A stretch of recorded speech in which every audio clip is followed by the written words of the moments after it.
आपके silver ETF को सबसे पहला था बाजार में, और अभी तक आपने ये जो आप लोगों की जर्नी रही है सिल्वर ईटीएफ की 2 साल की, मैं उसका अनुभव जानना चाहूँगी। आपने कैसे देखा रिस्पांस, लोगों ने खरीदा, लोगों ने निवेश किया? क्योंकि मुझे सबसे इंटरेस्टिंग बात लगी जो आपने अभी कही चिंतन सर, कि आप 50 से 100 रुपए का भी एक यूनिट खरीद लेंगे चांदी का, ठीक है। आप अगर जाएंगे फिजिकल चांदी में निवेश करने या ज्वेलरी खरीदने तो इससे बहुत ज़्यादा कीमत देनी होगी, तो 50 से 100 रुपए में चांदी की चमक अपने आप पोर्टफोलियो में ला सकते हैं। तो ये जो 2 साल की जर्नी रही है आप लोगों की सिल्वर ईटीएफ को लेकर, उसमें आपने क्या देखा? इन्वेस्टर्स ने इंटरेस्ट दिखाया है?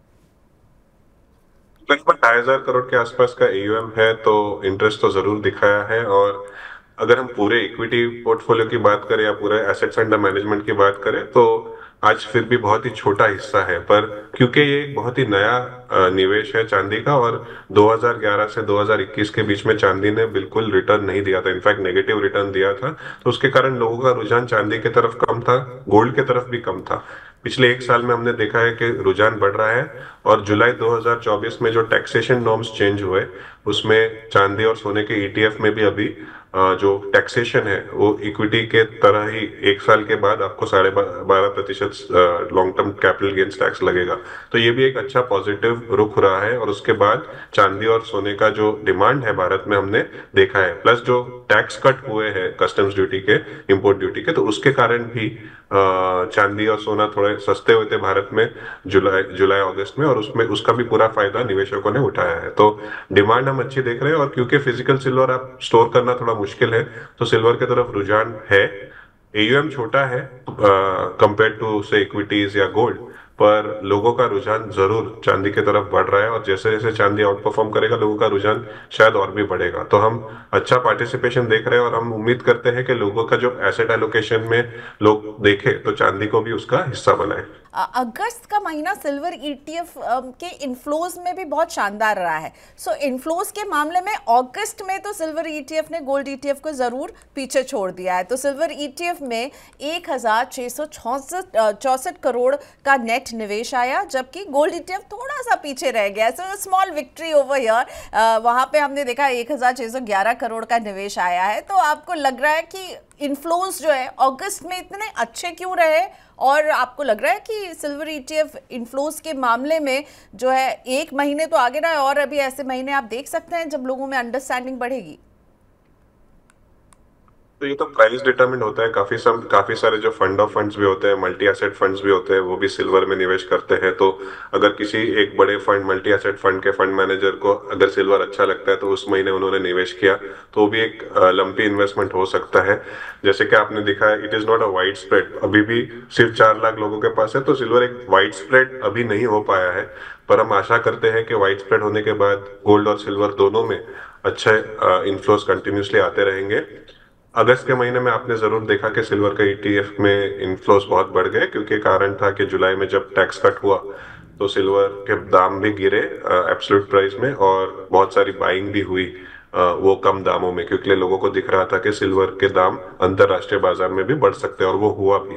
तो तब से लेके अब तक अगर हम देखें तो सिल्वर 7 से 8% अंतरराष्ट्रीय बाजार में बढ़ा भी है, तो लोगों का अच्छा पैसा उसमें बना भी है। तो मुझे नहीं लगता कि हर महीने हम कंपेयर कर सकते हैं, पर हाँ, अगर आज से 5 साल बाद देखें तो एक बड़ी मात्रा में एक सिल्वर में निवेश का जो आज जितना निवेश है उससे काफी बड़ा भारत के बाजार में होना चाहिए, क्योंकि इक्विटी मार्केट्स में तो लोगों ने आज 40 लाख करोड़ लगा दिए भारत में म्यूचुअल फंड्स के द्वारा।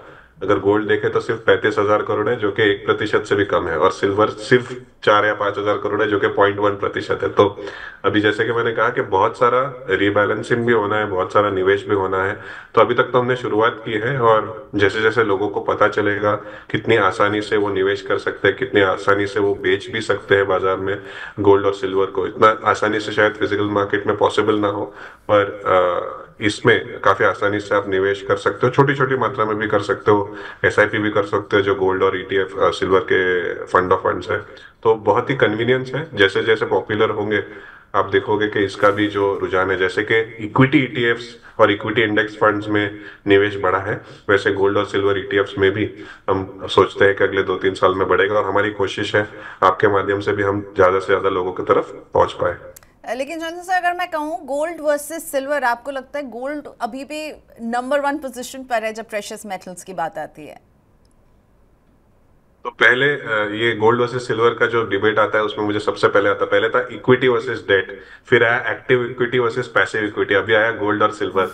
तो भारत में हमें तुलना नहीं करनी चाहिए active fund, passive fund, equity, debt, gold, silver.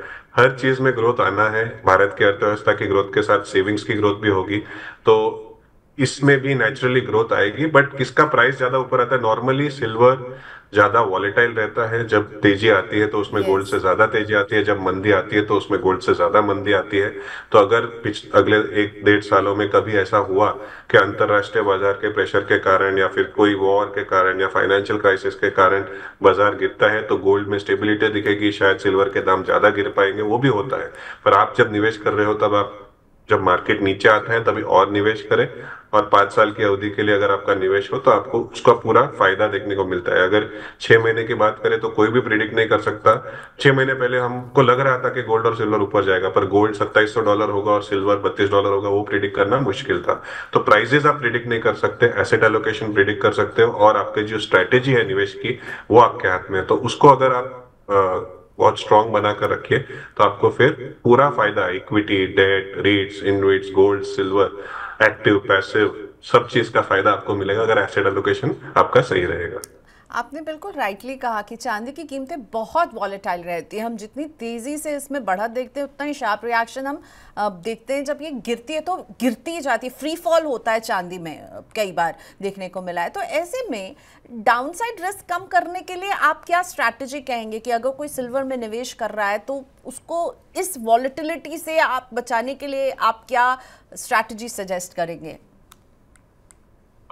किसी भी एसेट क्लास में वॉलेटिलिटी होती है, उससे बचने के लिए एसेट एलोकेशन ही इंपॉर्टेंट है। तो अगर आपकी जो इन्वेस्टमेंट की सीमा आप सिल्वर में 5% तक रखें तो आपको फिर चिंता नहीं होगी अगर सिल्वर बहुत ही वॉलेटाइल होगा तो। और उसमें भी जो 5% है, अगर आप टाइमिंग के साथ, अगर आप सही तरीके से जब सिल्वर की में मंदी आती है तभी खरीदे, तो एक बेस पोजीशन 2.5% का भी बनाकर अगर सिल्वर में मंदी आती है, अगर आप उसमें अच्छा टाइमिंग कर सके, तो आपको फिर वो जो गिरावट है उसमें उल्टा आपको खरीदने का मौका मिलेगा, और जब अपसाइड आएगी तब आपको उसका फायदा भी होगा। तो किसी भी वॉलेटाइल इन्वेस्टमेंट, इक्विटी भी बहुत वॉलेटाइल है, पिछले 4 सालों से लोगों को शायद वो मंदी का माहौल दिखा नहीं है या फिर मंदी नहीं आई है बड़ी, इसके वजह से आज बहुत सारे लोग इक्विटी में निवेश कर रहे हैं ये सोच करके उसमें नुकसान नहीं हो सकता। पर टेम्पररी नुकसान इक्विटी में हमने 2008 में भी देखा, काफी बड़ा कट था। 2012-13 में भी अगर हम देखें तो काफी मंदी का माहौल था, 15 में भी था, 18 में भी था। अभी 20 से लेके 24 तक नहीं आया है, मार्केट काफी स्ट्रांग है और हम उम्मीद करते हैं कि बड़ा कट ना भी आए। पर लोगों को इक्विटी में भी अपना एसेट एलोकेशन ध्यान में रखना चाहिए, कहां पर कितनी मात्रा में, और उसी तरीके से गोल्ड और सिल्वर में भी। सिल्वर में वॉलेटिलिटी तब आएगी अगर सडनली या तो कोई सब्सटीट्यूट आ जाए, या तो फिर जो डिमांड है, सोलर की डिमांड चली जाए, इलेक्ट्रिक व्हीकल की डिमांड चली जाए, या फिर लोग ज्वेलरी खरीदना ही बंद कर दे अगर इतनी बड़ी फाइनेंशियल मार्केट्स में या फाइनेंशियल क्राइसिस आ जाए विश्व में। कि जो ज्वेलरी है, ज्वेलरी मेरे हिसाब से सिल्वर ज्वेलरी आज करीबन 20 से 22 या 25% हिस्सा है सिल्वर की डिमांड का।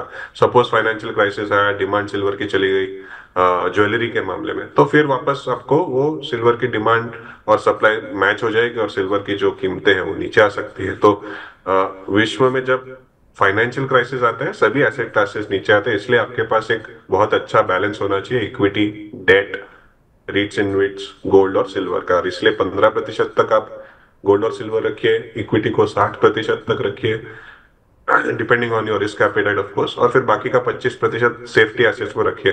फिर आपको शायद डर, उतार चढ़ाव का डर ना हो बाजार का। ये तो आपने हमें समझा दिया, और आपने बार बार शुरुआत में भी कहा कि अगर 15% आपको जो है प्रेशियस मेटल की तरफ अगर रखना है तो उसमें से 10 गोल्ड की तरफ, 5 आप रखेंगे सिल्वर की तरफ। तो जो ये 5% सिल्वर की तरफ रखना है, इसमें आप किस फॉर्मेट में सिल्वर में इन्वेस्टमेंट करने की सलाह देंगे? एक निवेश के पोर्टफोलियो में अगर किसी को सिल्वर का टच ऐड करना है तो हिस्सेदारी आपने समझाई कि 5% होनी चाहिए, और किस फॉर्मेट में आप रखने की सलाह देंगे? सिल्वर ईटीएफ, गोल्ड में तो फिर भी आपके पास सॉवरेन गोल्ड बॉन्ड है, यस। गोल्ड ईटीएफ है, डिजिटल गोल्ड जैसे भी कुछ होते हैं। पर सिल्वर में वो सब ऑप्शंस नहीं है। या तो आप फिजिकल सिल्वर ले सकते हो जो कि बहुत डिफिकल्ट है, बल्कि भी होता है सिल्वर। आप 10 किलो सिल्वर अगर स्टोर करना चाहेंगे तो शायद आपका एक पूरा वोल्ट लगेगा, वो थोड़ा मुश्किल हो जाता है। तो अगर एक अच्छी मात्रा में आपको सिल्वर में निवेश करना है तो आप सिल्वर ईटीएफ के द्वारा कर सकते हैं। छोटा छोटा भी खरीदना है, थोड़ा थोड़ा भी खरीदना है, एक एक दो दो यूनिट, तो सिल्वर ईटीएफ के द्वारा। तो मोस्ट इन्वेस्टर्स, ज्यादा से ज्यादा निवेशकों के लिए सबसे आसान तरीका है चांदी में निवेश करने के लिए चांदी के जो ईटीएफ है। और उसमें कोई दो राय नहीं है कि चांदी का ETF even from a taxation perspective आज लोगों के लिए काफी कंफर्टेबल है। तो क्लियरली सिल्वर में अगर निवेश करना है तो सिल्वर ईटीएफ यानी कि चांदी के जो ईटीएफ है वो आपके लिए सबसे सही तरीका है। चिंतन सर, मैं चाहूंगी टैक्सेशन पर एक बार ज़रा सा बता दीजिए कि अब इस पर कैसे टैक्स लगता है, इसके आपको जो रिटर्न मिलेगा उस पर किस तरह से टैक्स देना होता है। चेंजेस भी हुए हैं इस फाइनेंशियल ईयर से, तो ज़रा उसको एक्सप्लेन कर दीजिए एक बार। ने सिल्वर ईटीएफ और गोल्ड ईटीएफ में निवेश किया है तो आपका जो 12 महीने का होल्डिंग पीरियड है, अगर आपने जो लिस्टेड एक्सचेंज में है उसके कारण 12 महीने के होल्डिंग पीरियड के बाद आपका जितना भी कैपिटल गेन होता है, आपको जितना भी फायदा होता है, उसके ऊपर आपको 12.5% जो लॉन्ग टर्म कैपिटल गेन्स का टैक्स है वो आपको देना है। अगर आप 12 महीने से कम रखते हो तो आपको जो मार्जिनल टैक्स है उस हिसाब से आपको देना पड़ेगा। तो आमतौर पर तो हम कहते हैं कि आपको लंबी अवधि के लिए निवेश करना है तो आप लंबी अवधि के लिए निवेश करें। 12 महीने के बाद लॉन्ग टर्म कैपिटल गेन्स जो आपका टैक्स है वो आपको 12.5% एट पार विथ इक्विटी। तो अभी सिल्वर, गोल्ड और इक्विटी में अगर आप 1 साल से ज्यादा रखते हो listed silver ETF, listed gold ETF में, तो आपको 12.5% at par with equity tax देना है, जो कि एक बहुत बड़ी राहत मिली है निवेशकों के लिए ये जुलाई 2024 के बजट में। चिंतन सर, इक्विटी में जब आप निवेश करते हैं तो 1,25,000 तक जो गेन्स है वो टैक्स फ्री रहते हैं, क्या वो सिल्वर ईटीएफ और गोल्ड ईटीएफ में भी वही लागू होगा या आपके 1 रुपी गेन से ही आपको टैक्स देना है? को उस वो जो राहत मिली है वो सिर्फ इक्विटी ओरिएंटेड स्कीम्स के लिए है। तो ओके। इक्विटी में ही वो 1,25,000 का लॉन्ग टर्म कैपिटल गेन आपको वो गोल्ड और सिल्वर में तो पहले रुपए से ही देना पड़ेगा। ओके, और वो आप 1 साल तक होल्ड करेंगे तो फिर 12.5% के हिसाब से आपको देना होगा। और बार बार चिंतन सर ने कहा कि आप जब सिल्वर ईटीएफ जैसा प्रोडक्ट चुने या गोल्ड ईटीएफ तो उसको लॉन्ग टर्म के लिए होल्ड करना चाहिए।